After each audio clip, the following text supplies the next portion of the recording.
स्वागत है बच्चों आपका। अब मैं आपको मल्टीपल चॉइस क्वेश्चन करवाने जा रहा हूं जो आपको 20 नंबर के आते हैं, तो इसलिए इनको ध्यान से समझिएगा। तो प्रश्न एक है, देखिए, दो पूर्णांकों 26 तथा 91 का एलसीएम है। LCM of two integers 26 and 91 is a part दिया 13, बी दिया 182 एंड सी दिया 26। ठीक है, तो अब अगर आपको 2 या 3 मार्क्स का होता तो अब हम इसको पूरे मैट्रिक के फॉर्मूले के अनुसार करते, लेकिन अब सिंपल दिया 1 नंबर का तो इसमें कोई ज़रूरत नहीं आपको करने की। इसमें आप सिंपल कर सकते हैं 26 और 91 का एलसीएम। एलसीएम आप छोटी क्लासों में भी कर चुके, देखो सिंपल 26 और 91 का एलसीएम देखो कैसा होगा। तो आप सिंपल सा लेंगे 26 और 91 का, इस तरह से करिए आप छोटे नंबर के लिए। देखिए इसका यूनिट डिजिट यानी कि इकाई अंक 6 है तो 2 से चलेगा। देखो 2 से 2 एकम 2, 2 3 6, 2 3 6। आगे ये होता नहीं क्योंकि यूनिट डिजिट 1 है तो ये आपका 2 से जाएगा नहीं, इसलिए 91 का 91। अब 2 के बाद चलाते हैं हम 3 से। 3 से चलाने के लिए इनको जोड़िए, 3 1 4, 4 3 से होता नहीं डिवाइड, 9 1 10, 9 + 1 10, ये भी आपका 3 से नहीं होगा डिवाइड। अब 3 के बाद सीधे चलाते हैं हम 5 से। 5 से होंगे नहीं क्योंकि इसका यूनिट डिजिट 3 है, यहाँ पर 1 है, ये 5 से डिवाइड होगा नहीं। अब उसके बाद सीधे चलाते हैं 7 से। तो 7 से देखिए ये तो जाएगा नहीं क्योंकि 13 है, 7 1 7, 7 2 14, यानी कि 7 एकम 7, 7 दूनी 14, ये होगा कि नहीं। 7 1 7, 2 आपका यहाँ पर रिमाइंडर बच गया, 2 1 हो गया 21, 7 3 21, तो इसलिए 7 से जाएगा। देखिए ये तो आपका जाएगा नहीं, 13 का 13। अब आगे 7 एकम, देखिए 7 एकम 7, 8 9, 2 बच गया 21, 7 3 21, यानी कि 7 1 7, 2 रिमाइंडर, 2 1 21, तो इसलिए 7 3 21।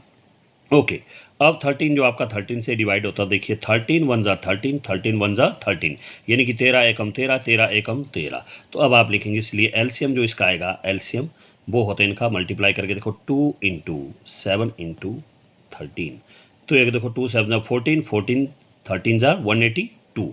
अगर जिनको आता तो ठीक है, नहीं तो आप इस तरह से गुणा करिए, 2 × 7, 2 7 14, फिर आपका बच गया 13, 13 करो गुणा, देखो 3 चौके 12, हासिल 1, 3 एकम 3, 3 1 4, और फिर देखिए 1 चौका चौका और 1 एकम 1, तो देखिए इनको प्लस करिए 2 और 8 और 182। तो आपका जो आंसर होगा पेपर में जो लिखना आपने इस तरह से, आंसर नंबर 1 इसका ऑप्शन क्या आ गया 182। तो आप इसमें ऑप्शन भी लिखिए बी और साथ में लिखेंगे आप क्या, जो इसका आंसर है 182। ओके, नाउ सेकंड क्वेश्चन देखिए कि 6 तथा 20 का एचसीएफ है 6, एचसीएफ ऑफ 6 एंड 20 इज, यानी कि 6 तथा 20 का एचसीएफ है, यानी कि महत्तम समावर्तक जो होता है ए 3, बी 6 और सी 2। अब इसको जो है प्राइम फैक्टराइजेशन द्वारा भी कर सकते हैं या आप भाग करके भी कर सकते हैं, ठीक है, जो आपको तरीका अच्छा लगता है उस तरह से कर सकते हैं। तो इसलिए प्राइम फैक्टराइजेशन करना, तो आप 6 के अभाज्य गुणनखंड बनाएंगे। 6 के अभाज्य गुणनखंड बनाइए, देखो 6 के बन गए 2 3 6, ठीक है, क्या बन गए इसके 2 3 6। उसके बाद हमारे पास है 20, तो 20 के भी आप निकालेंगे उसी तरह। 20 के अभाज्य गुणनखंड, 20 के अभाज्य गुणनखंड 2 दूने 4 पंजे 20, ठीक है। अब जो एचसीएफ होता है जो वो इसका कॉमन फैक्टर होता है, जो इनमें दोनों में कॉमन है वो आपका एचसीएफ होता है। देखिए कॉमन फैक्टर यानी कि एचसीएफ, एचसीएफ हो गया इनका जो दोनों में हो, तो देखिए एचसीएफ इसमें भी 2 है और इसमें भी 2 है, तो दोनों के बदले आपका 1 2 आ गया। अब इसमें 3 है, इसमें 2 है, नहीं है, नहीं है, दोनों में कॉमन नहीं है। 5 है, यहाँ 5 नहीं है, इसलिए जो हमारे पास इन दोनों में कॉमन आए वो आपका एचसीएफ होता है। तो इसलिए इसका आंसर होगा एचसीएफ कितना हो गया 2। तो यहाँ पर देखेंगे तो कौन सा ऑप्शन है इसका, इसका आपका है सी। तो आप लिखेंगे आंसर 2 और यहाँ पर लिखेंगे सी ऑप्शन आपका ठीक है, और यहाँ पर लिखेंगे आप 2। ओके, अब क्वेश्चन 3 देखिए, 17, 23 का एचसीएफ है, यानी कि एचसीएफ ऑफ 17 एंड 23 इज 17 23 या 1। इसमें भी आप ऐसे प्राइम फैक्टराइजेशन द्वारा करेंगे, यानी कि गुणनखंड निकालेंगे। 17 के गुणनखंड देखिए, 17 का गुणनखंड है 17 एकम 17, यानी कि 17 1 17। फिर है आपका दूसरा 23, तो 23 के गुणनखंड 23 का भी योगा सिंपल 23 एकम 23, यानी कि 23 1 23। अब इसका जो एचसीएफ होगा इसमें भी वो कॉमन फैक्टर देखिए क्या है, यहाँ 17 है, यहाँ 23 है, नहीं है कॉमन, इसका है 1, क्या है 1, जिसका कोई फैक्टर कॉमन नहीं होता उसका 1 ज़रूर होता है, तो इसलिए इसका जो आंसर होगा कॉमन ओनली 1 है। तो इसका HCF जो होगा वो होगा 1, और इसका आंसर जो होगा, इसका आंसर है आपका C। तो C और ऑप्शन भी लिखना है और साथ में जो आंसर है आप उसको भी लिखेंगे इस तरह से, C एंड 1। ओके, अब फोर्थ क्वेश्चन देखिए, द्विघात बहुपद x² जमा 7x जमा 10 के शून्यकों का योग है, यानी कि quadratic polynomial x² + 7x + 10 has sum of zeros. तो यहाँ पर बात की शून्यकों का योग, यानी कि सम ऑफ जीरोज 1, 7 और -7। सबसे पहले हमारे पास जो एक क्वाड्रेटिक पॉलिनोमियल दिया है, इसको कंपेयर करते हैं हम किससे, जनरल क्वाड्रेटिक पॉलिनोमियल, यानी कि सामान्य द्विघात समीकरण के साथ हम इसकी तुलना करते हैं। देखो, सामान्य द्विघात बहुपद या समीकरण होता है हमारे पास a² + bx + c।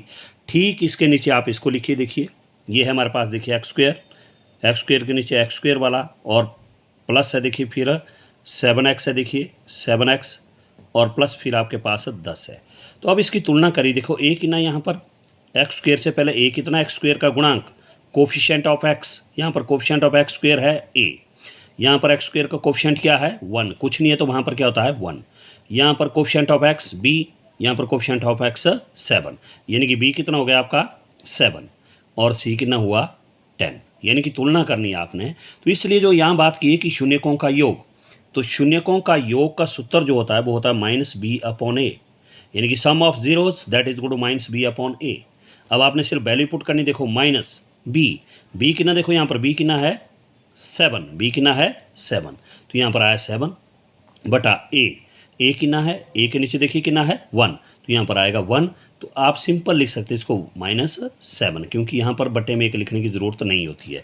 अगर सिंपल सी तुलना करनी तो आप लिख सकते हैं, देखो a कितना आया, देखो a के नीचे 1 आया 1, b कितना आया, देखो b के सामने 7, और c कितना देखिए 10। तो अब देखिए सिंपल -b/a, तो माइनस का -b कितना देखिए 7, और a कितना है 1, तो -7/1, तो आंसर जो होगा आपका -7। फिफ्थ क्वेश्चन देखिए, त्रिघात बहुपद में शून्यकों की संख्या होगी, यहाँ पर कितने शून्यक होंगे, त्रिघात बहुपद में शून्यकों की संख्या होगी। Number of zeros in a cubic polynomial will be. देखिए त्रिघात मतलब उसकी घात 3 होगी, कितनी होगी 3, क्यूबिक मतलब घात उसकी 3 होगी। जितनी घात होती है उतने ही शून्यक होते हैं। Number of zeros will be number of power, जितनी पावर होगी, देखो यहाँ पर बोला त्रिघात, मतलब 3 घात होगी, क्यूबिक 3 घात है, तो यहाँ पर शून्यकों की संख्या कितनी होगी 3, 1 नहीं होगी 2 नहीं होगी, लेकिन इसकी कितनी होगी 3। त्रिघात मतलब घात 3 है, तो इसके शून्यकों की संख्या कितनी होगी 3। तो इसका ऑप्शन जो होगा वो आपका सी होगा, और आप लिखेंगे 3। सॉरी, मैंने ऊपर वाले का आंसर नहीं लिखा, वो आया था आपके पास कितना -7, तो आप यहाँ पर इसका भी लिखेंगे सी, इसका आया था -7। ओके, उसी तरह प्रश्न 6 देखिए, द्विघात बहुपद x² - 3 के शून्यक होंगे, यानी कि zeros of quadratic polynomial x² - 3 will be. यहाँ पर आंसर दिए √3, √3, बी दिया -√3, 3, √3, एंड सी दिया -3, 3। अब शून्यक की बात की है, यानी कि zeros of quadratic polynomial x² - 3। तो देखो, जब आपको शून्यक बोला है तो आप इसको लेंगे शून्य के बराबर, जो आपके पास पॉलिनोमियल दिया है इसको लेंगे हम किसके बराबर, शून्य के बराबर, क्योंकि बात की है जीरोज की, तो जो हमारे पास पॉलिनोमियल है उसको लेंगे आप 0 के बराबर। नाउ यहाँ पर आप इनके फैक्टर बनाते हैं। अब फैक्टर बनाना x² केवल एक ही टर्म है आपके पास, चर आपके पास वेरिएबल आपका केवल एक ही है, इसलिए आपने x की वैल्यू फाइंड आउट करनी, तो x वाला अकेला है, तो इसलिए आप x² यहाँ रहने दीजिए, और जो कांस्टेंट टर्म है वो बराबर से पड़ेगी, तो क्या हो जाएगा ये +3, यानी कि सिंपल 3, 0 को लेने की कोई ज़रूरत नहीं। देखिए यहाँ पर चर हमारे पास x है, तो x की वैल्यू निकालेंगे, x वाला रह गया यहाँ, बाकी जो कांस्टेंट है वो चले गया बराबर से परे, ये हो गया पर जाके +3। ओके, अब हमने x की वैल्यू फाइंड आउट करनी, तो x = ये प्लस माइनस, और इसका क्या बनाता स्क्वायर पर जाके √3, क्योंकि ये घात 2 है तो पर जाके कौन, देखो 3 की घात 1/2, जो 1/2 होता है तो इसका मतलब होता है √3, क्या होता है √3। जब ये 2 घात है पर जाके उल्टी हो जाएगी 1/2, यानी कि यहाँ पर 2/1 है तो पर जाके 1/2, तो 1/2 का मतलब √3 होता है। अब अब इसके फैक्टर बनाते हैं। देखो 3 के फैक्टर कोई नहीं बनेंगे, इसलिए सिंपल सा आंसर हो गया इसका x इज इक्वल टू एक बार प्लस √3 और दूसरा -√3। तो देखिए यहाँ पर माइनस वाला दिया, पहले तो आप लिख सकते हैं -√3 और कोमा √3। प्लस और माइनस वाला आप आगे पीछे लिख सकते हैं, लेकिन इसका आंसर होगा -√3 कोमा √3 या √3 अब कोमा -√3। तो यहाँ पर ये वाला है -√3 कोमा √3, तो आपका आंसर आएगा कौन सा? आपका आएगा बी। क्या आएगा? बी। और साथ में इसका आंसर भी लिखना आपने इस तरह -√3 कोमा √3। अब 7 क्वेश्चन है, देखिए रैखिक समीकरण युग्म में यदि a1 बटा a2, यहाँ पर a2 होगा, a1 बटा a2 बराबर b1 बटा b2 बराबर c1 बटा c2, तो समीकरण का हल होगा a केवल एक हल, b अनंता रूप से अनेक हल और c कोई हल नहीं। तो देखिए यहाँ पर इंग्लिश में in a pair of linear equations if a1 upon a2, यहाँ पर होगा a2, a1 upon a2 is equal to b1 upon b2 is equal to c1 upon c2, then solution of equation will be a only one solution, b infinite many solution and c no solution. जब ये तीनों बराबर होते a1 बटा a2, b1 बटा b2, c1 बटा c2, तो तब जो है अनंता रूप से अनेक हल होते हैं। इसका जो आंसर होगा, इसका जो आपका आंसर होगा, आंसर नंबर 7, वो होगा आपका क्या? बी। क्या होगा? बी। और साथ में आप लिखेंगे क्या? अनंता रूप से अनेक, अनंता रूप से अनेक। इंग्लिश में आपका सिंपल आएगा बी ऑप्शन, और वो है आपका इनफाइनाइट मैनी। क्या आएगा? Infinite many. इंग्लिश मीडियम में infinite many, infinite many solution. 8वां प्रश्न देखिए रैखिक समीकरण युग्मों में 2x जमा y बराबर 5 तथा 3x जमा 2y बराबर 8 का हल होगा a केवल एक, b अनंता रूप से अनेक, c कोई हल नहीं। In a pair of linear equation 2x plus y is equal to 5 and 3x plus 2y is equal to 8, the solution of equation will be a only one, b infinite many and c no solution. अब इसके लिए formula वही चलेगा, a1 b1 c1 a2 b2 c2 निकालेंगे सबसे पहले। तो देखिए जो हमारे पास ये दिए हैं रैखिक समीकरण, इनकी तुलना करेंगे हम किससे? a1x plus b1y is equal to c1, उसी तरह a2x plus b2y is equal to c2।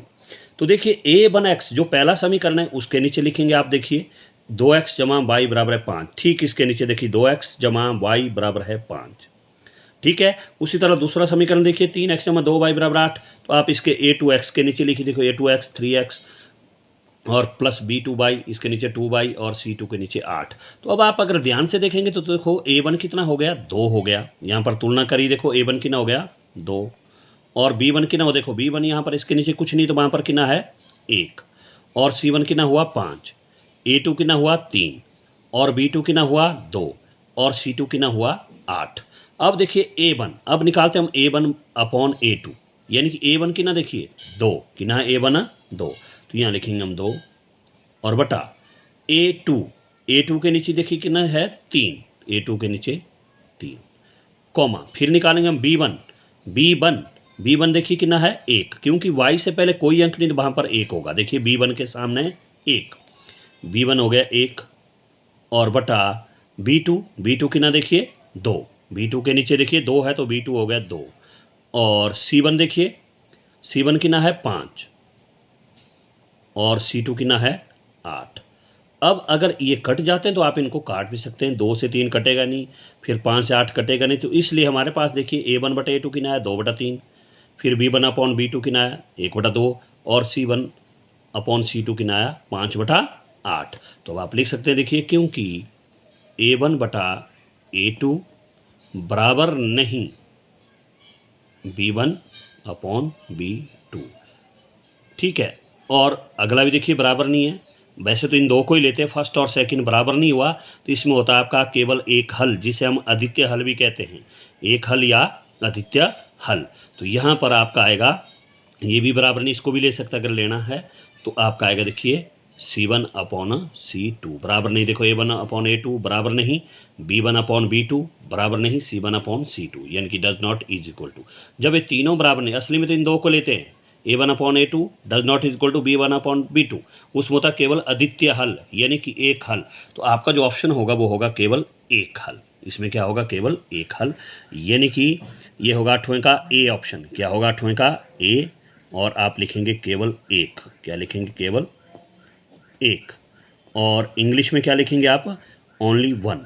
क्या लिखेंगे, only one, only one. Okay, 9th question देखिए, समीकरणों 2x minus 3y is equal to 8 तथा 2x माइनस 3y बराबर है 9 द्वारा निरूपित रेखाएं हैं।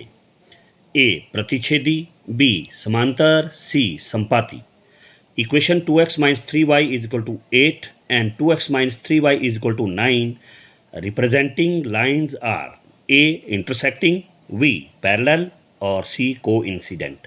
अब इनमें बताना आपने क्या है, प्रतिच्छेद करती रेखाएं हैं या समांतर है या संपाती है। तो इसके लिए सबसे पहले आपको फिर इसकी तुलना करनी पड़ेगी वैसे ही कि A1x plus B1y is equal to C1।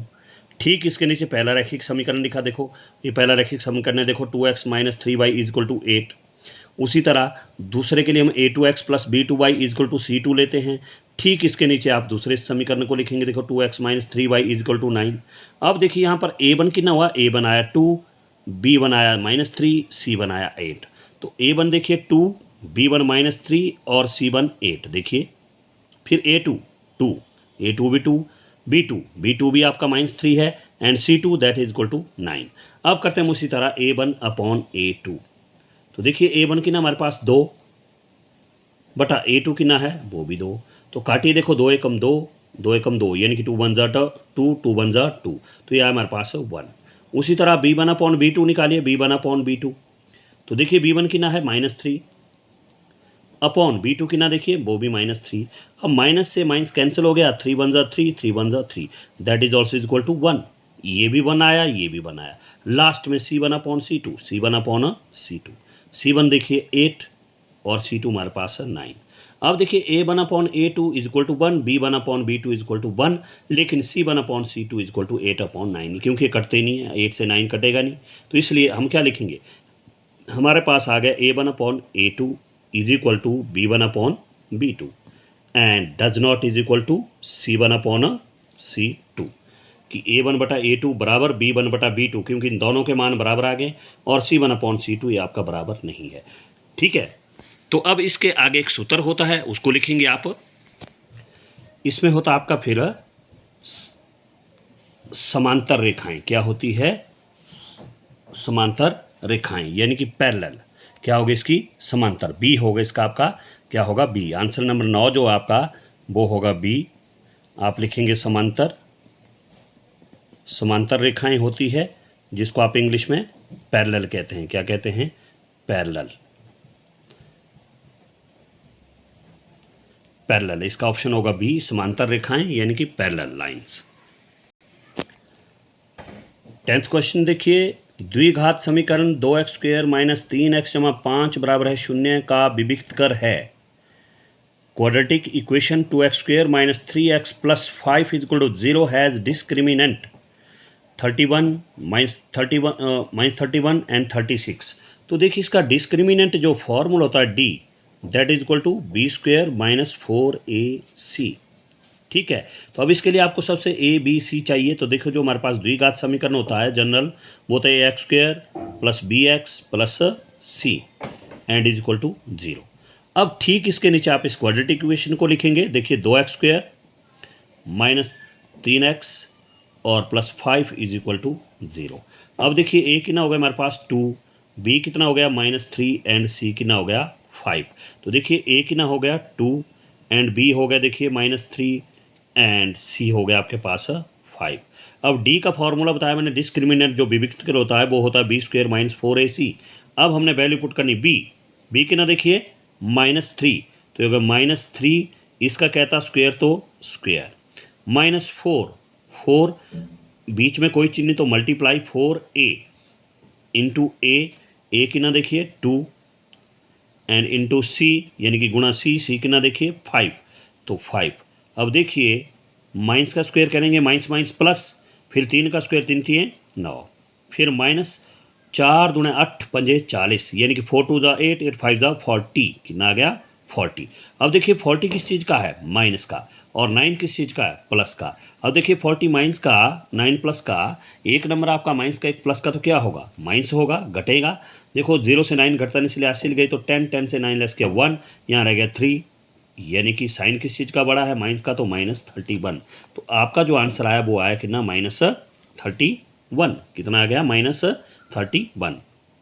देखिए माइनस माइनस हो गया प्लस, ये 3 का स्क्वायर 3 3 9 एंड -4 2 8, 8 5 40। अब देखिए 9 प्लस का 40 माइनस का तो घटेगा, 40 में से 9 घटे 31, लेकिन चिन्ह माइनस वाला बड़ा है तो -31, यानी कि आपका जो आंसर होगा वो होगा बी ऑप्शन। तो बी होगा -31, तो ये आपका आंसर होगा। प्रश्न 11 देखिए, एक द्विघात समीकरण वह बहुपद है जिसका घात खाली स्थान हो। A quadratic equation is the polynomial whose power is, यानी कि हुज डिग्री इज या पावर इज। तो देखिए द्विघात समीकरण वह बहुपद है जिसका घात है द्वि मतलब 2, जिसकी घात कितनी होनी चाहिए, 2। ऑप्शन में दिया 1, 2 या 3। द्विघात में केवल घात 2 होगी, त्रिघात बोलता तो घात 3, तो इसलिए इसका ऑप्शन जो होगा बी, कितना होगा, बी, और साथ में होगा इसका आंसर 2, क्योंकि द्विघात में 2 घात होती है। द्विघात समीकरण में क्वाड्रेटिक मतलब द्विघात समीकरण, उसमें घात 2 होगी। ठीक है, अगला देखिए 12वां प्रश्न, द्विघात समीकरण ax² + bx + c = 0, यानी कि x² + bx + c बराबर 0 के मूल वास्तविक हैं यदि, ठीक है, यहाँ पर quadratic equation ax² + bx + c = 0 has real roots if, तो मूल वास्तविक कब होते हैं द्विघात समीकरण के, a b² - 4ac < 0, या b² - 4ac = 0, या c b² - 4ac > 0। तो मूल वास्तविक जो है इन दोनों स्थिति में होते हैं, इसमें भी होते हैं और ग्रेटर देन में भी, इसलिए दोनों लगा है ग्रेटर देन बराबर है, यानी कि बड़ा है बराबर है। इन दोनों स्थिति में बड़े है में भी मूल वास्तविक होते हैं और बराबर है में भी मूल वास्तविक होते हैं, तो इसलिए इसका ऑप्शन होगा आपका सी। तो सी में क्या है देखिए, b² - 4ac > 0, यानी कि बड़ा भी और बराबर भी 0 के बराबर। ओके, प्रश्न 13 देखिए, एपी दिया अर्थमेटिक प्रोग्रेशन समांतर श्रेणी, -5, -1, 3, 7 खाली स्थान का सार्व अंतर, जिसे हम डी लिखते हैं, बराबर है AP -5, -1, 3, 7 so on has common difference D. तो देखिए यहाँ पर ए दिया -5, बी दिया -1, सी दिया 4। अब देखिए डी का जो फॉर्मूला है वो होता है, डी जो निकालते हैं हम, डी होता है कॉमन डिफरेंस, ए डी जो है वो होता है A2 - A1, जो सार्व अंतर है, यानी कि सार्व अंतर कॉमन डिफरेंस जिसको हम कहते हैं, उसका जो फॉर्मूला है वो D = A2 - A1। A2 होता है दूसरा पद, तो यहाँ पर देखिए दूसरा पद कौन सा, सेकंड टर्म क्या देखिए, -1 लिख दिया, फिर -A1 हो गए पहला पद की ना देखिए -5, वो भी माइनस का, इसलिए वो कहाँ रहेगा आपका ब्रैकेट में, क्योंकि दो साइन आप इकट्ठे नहीं लिखते हैं। देखिए A2 मतलब दूसरा पद सेकंड टर्म, वो है -1, लिख दिया -1 A1 की ना है देखिए -5 फर्स्ट टर्म -5, तो दो चिन्ह इकट्ठे नहीं, इसलिए ब्रैकेट में रख दिया। नाउ ओपन द ब्रैकेट, देखिए -1 माइनस के हो गए +5। अब आप ध्यान से देखेंगे, देखो 5 किस चीज़ का है, प्लस का, 1 किस चीज़ का है, माइनस का, 5 जमा के 1 माइनस का, 5 में घटे 4 चिन्ह प्लस का, तो +4, यानी कि सिंपल आएगा आपका 4, यानी कि इसका ऑप्शन क्या होगा आपका सी, क्या होगा सी, और साथ में लिखेंगे आप 4। अब प्रश्न 14 देखिए, AP 10, 5, 0 सो ऑन में अगला पद होगा। Next term of AP 10, 5, 0 is so on is, या विल बी या सो ऑन। अब ए देखिए कितना है 3, बी देखिए -5, सी देखिए -2। अब कौन सा होगा, देखिए पहला पद है, दूसरा है, ये तीसरा है, यानी कि पहला पद है सिंपल, जिसको आप पहला पद देखिए, पहला पद A1 या ए, वो कितना है आपका 10, और दूसरे पद को हम A2 लिखते हैं, A2 कितना देखिए, A2 हमारे पास 5 है, देखो पहला पद 10, दूसरा पद 5, ये लिख दिया 5। अब जब इस तरह से आप AP देते हैं, AP दिया है, अगला पद पूछा, तो अगला पद देखो पहला, दूसरा, तीसरा, चौथा पद निकालना आपने, चौथा पद। तो चौथे पद का जो फॉर्मूला होता है A4 that is equal to A + 3 d होता है चौथे पद का फॉर्मूला। फोर्थ टर्म, क्योंकि ये देखिए first term, second term, third term, fourth term, चौथा पद जो होगा वो होगा a प्लस 3d। तो इसलिए हमें a भी चाहिए और d भी चाहिए। तो इसलिए a तो हमारे पास है, a 10 है, लेकिन हमारे पास d नहीं है, इसलिए d निकालेंगे आप। So d is equal to, d क्या होता है a2 माइनस a1, यानी कि common difference सारबंतर a2 minus a1। तो अब देखिए a2 कितना है 5 माइनस a1 कितना देखिए 10। अब देखिए 10 आपका माइनस का और 5 आपका प्लस का। 10 में 5 घटे 5, क्योंकि एक प्लस का एक माइनस का घटेगा, 10 में 5 घटे 5, लेकिन माइनस वाली बड़ी संख्या है तो इसलिए -5 लिखेंगे। डी कितना आ गया -5। अब आप निकाल सकते, देखो ये पहला पद, ये दूसरा, ये तीसरा, चौथा पद, यानी कि चौथा पद हो गया a4, that is equal to a plus 3d। अब देखिए a कितना देखिए 10, a देखिए हमारे पास 10 है, 10 प्लस 3 का 3, यहाँ पर बीच में गुणा का चिन्ह, डी कितना आ गया देखिए -5, दो चिन्ह इकट्ठे नहीं इसलिए ब्रैकेट में -5। नाउ ओपन द ब्रैकेट, 10 का 10। अब देखिए प्लस और माइनस का गुणा हो रहा तो प्लस और माइनस, 3 5 ज़ा 15।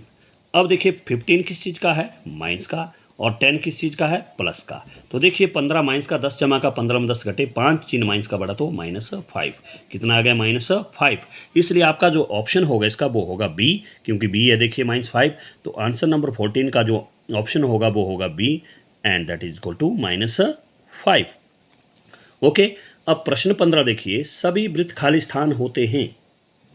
पहला कहा है ए सर्वांग सम, दूसरा कहा है बी समरूप, तीसरा कहा है सी बराबर, यानी कि all circles are so on, खाली स्थान यानी कि क्या होते हैं all circles, A congruent and B similar and C equal.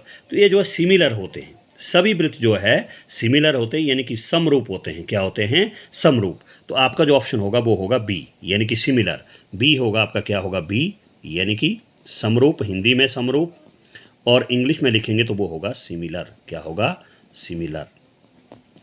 Okay, अब प्रश्न 16 देखिए, पाइथागोरस प्रमेय के अनुसार 7 स्क्वायर जमा 24 का स्क्वायर बराबर है खाली स्थान। According to Pythagoras theorem 7 square plus 24 square that is equal to so on. यहाँ कहा answer A 23 square, B 25 square, C 26 square, A 23 square, B 25 square, C 26 square. तो देखिए इसका तरीका क्या है। सबसे पहले तो देखिए क्या कहा है कि 7 का स्क्वायर और जमा 24 का स्क्वायर।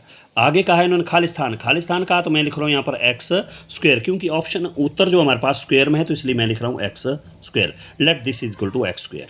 नाउ 7 का स्क्वायर मतलब 7 को 2 बार गुणा, 7 7 49, ठीक है, प्लस 24 का स्क्वायर, 24 को 2 बारी करेंगे, देखो गुणा, 24 को 2 बारी, 24 गुणा 24 से होता है 576। करिए गुणा, देखो 4 चौके 16, 4 दूना 8 9, फिर देखिए 2 से 2 चौके 8 और 2 दूने 4, जोड़िए देखो 6 का 6 और 9 8 17, 4 1 5, ये आगे देखिए 576, कितना आ गया 576, that is equal to x square का एक्स स्क्वायर।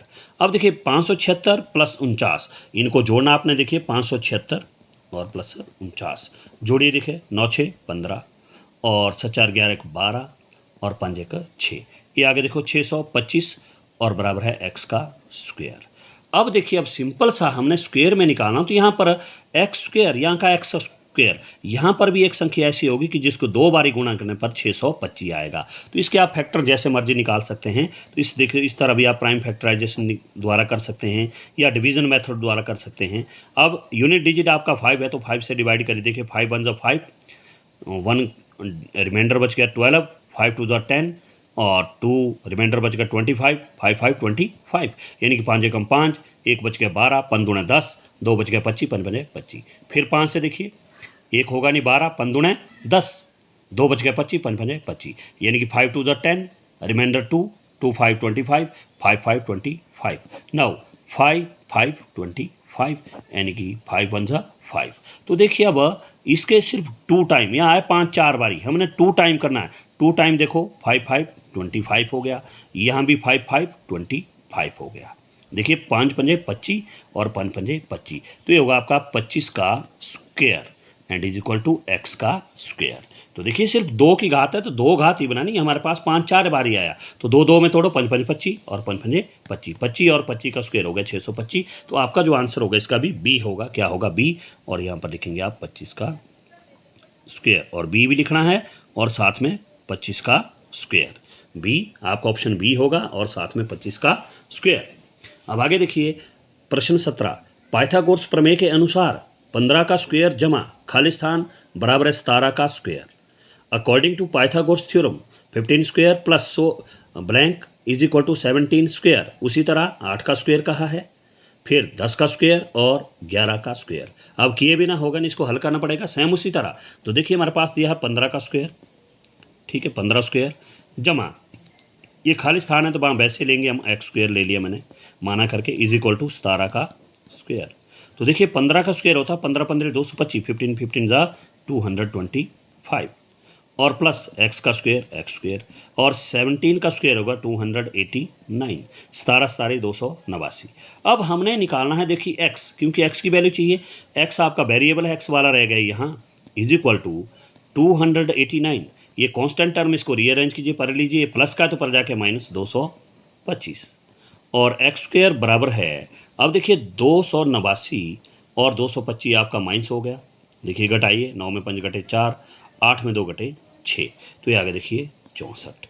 अब यहाँ पर देखिए किसका स्क्वायर है, ये तो टेबल बोल सकते हैं, 2 टाइम 1 1 जा 1, 2 2 जा 4, 3 3 जा 9, 4 4 जा 16, 5 5 25, 6 6 36, 7 7 49, 8 8 जा 64, यानी कि 1 1 1, 2 2 4, उसी को करना 2 बारी गुणा, 3 3 9, 4 4 16, 5 5 25, 6 6 36, 7 7 49, 8 8 64, यानी कि 8 का स्क्वायर है ये। सिंपल, जो इजी है तो इस तरह, जो टफ है तो आप इस तरह से तोड़ेंगे, इस तरह भी कर सकते हैं आप इसको, ठीक है, लेकिन ये इजी है करना, तो इसलिए देखिए स्क्वायर कहा तो इसलिए स्क्वायर में, तो आपको होगा ऑप्शन ए। क्या होगा इसका? ए, और वो है आपका देखिए 8 का स्क्वायर। क्या हो गया? 8 का स्क्वायर, ठीक है। अब प्रश्न 18 देखिए, एक्स अक्ष पर बिंदु के निर्देशांक हैं, coordinates of points on x axis are. देखिए एक बात ध्यान में रखना आपने, ये होती है आपकी कार्टेशियन प्लेन जो है, ये आपका मान लो कार्तीय तल है। यहाँ जो होता है देखिए ये होती है एक्स एक्सिस, यानी कि एक्स एक्सिस पड़ी हुई रेखा जो ये आपकी है, ये हॉरिजॉन्टल एक्सिस, इसको कहते हैं हम एक्स एक्सिस, और जो एक उधर खड़ी है वर्टिकली उसको हम वाई अक्ष कहते हैं। क्या कहते हैं?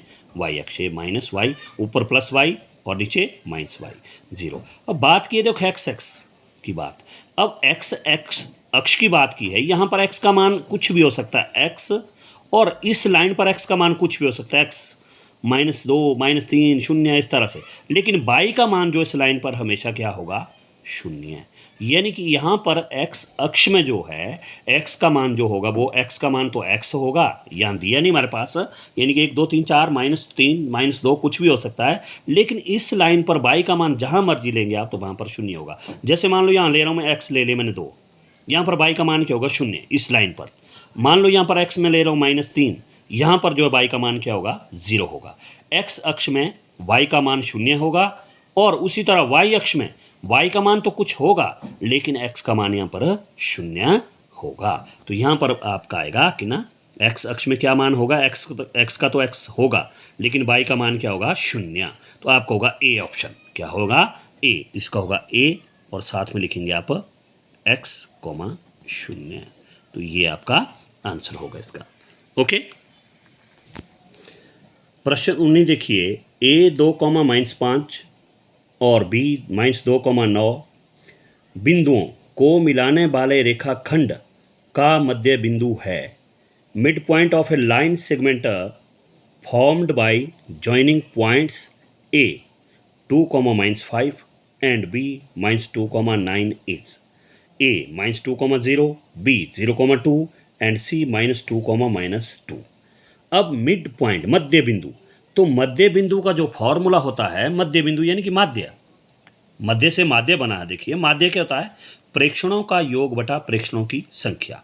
मध्य बिंदु, यहाँ पर 2 बिंदु है, 2 बिंदु हो तो इसमें आएगा देखिए मध्य बिंदु का निर्देशांक पहला होगा x = x1 + x2/2, यानी कि 2 इसके निर्देशांक होंगे। देखिए x के यहाँ x1, यहाँ x2, ये y1, ये y2। ये पहला जो निर्देशांक होता है x को होता है, दूसरा y का होता है।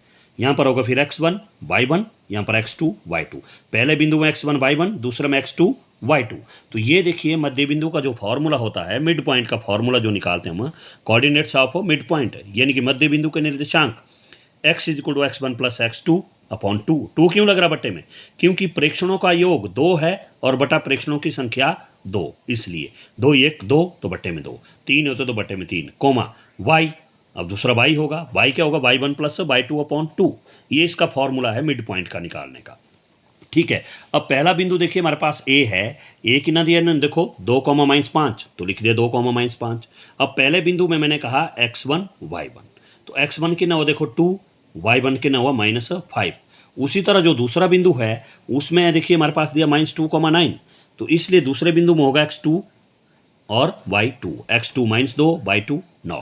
तो अब हम वैल्यू पुट करेंगे। देखिए x1 कितना आया, देखो हमारे पास जो x आ रहा है, x1 कितना आएगा देखो 2, कितना आएगा x1 2, प्लस x2 कितना देखिए -2 है तो दो चिन्ह इकट्ठे नहीं, इसलिए ब्रैकेट में -2 अपॉन 2 का 2, कोमा y = y1 कितना देखिए, y1 देखिए -5, आप ध्यान से देखिए y1 कितना है -5, और प्लस y2 कितना देखिए, y2 दूसरे से में जाएंगे आप, y2 है 9, कितना है y2 9 और बटा 2 का 2।